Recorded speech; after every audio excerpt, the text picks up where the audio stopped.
તો hi guys, welcome back to the Nino vlog. તો આજે ફરી એક નવો મિની વ્લોગ લઈને આવી ગઈ છું ને આજે મેં એક વસ્તુ શેર કરું છું જો કે મેં રેગ્યુલર યુઝ કરું છું। આ મિરર છે જો કે મતલબ દૂરબીન ટાઈપ છે, ફેસ થોડું મોટું દેખાય, હવે એનો મને ખબર નહીં શું કહેવાય છે। તો આનાથી બ્લેકેટ્સ નીકળી જાય છે જો કે ફેશિયલમાં બધાની અંદર યુઝ થાય છે, જો આસાનીથી નીકળી જાય છે। અને પછી આ છે ને આઈબ્રો બનાવવાનું એ છે, મતલબ આઈબ્રો નહીં, ચીપ્યો છે જેનાથી મેં આઈબ્રો આસાનીથી બનાવી દઉં છું। જો કે તમને વિડીયો જોઈતું હોય તો હું નેક્સ્ટ વિડીયોની અંદર બનાવીશ।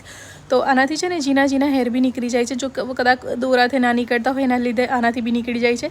જો કે મને છે ને એક સાઈડનો દોરાથી નહીં ફાવતું, એના લીધે મેં છે ને અને આ જે કપડાં સીવવાની રીલ છે જો કે આ પતલી એકટલી હોય છે ને એનાથી આસાનીથી ઝીણા હેર નીકળી જાય છે।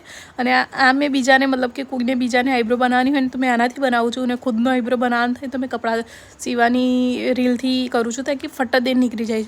જો તમને મારો વિડીયો સારો લાગે તો please like, share, comment, subscribe કરવાનું ભૂલતા નહીં। મળીને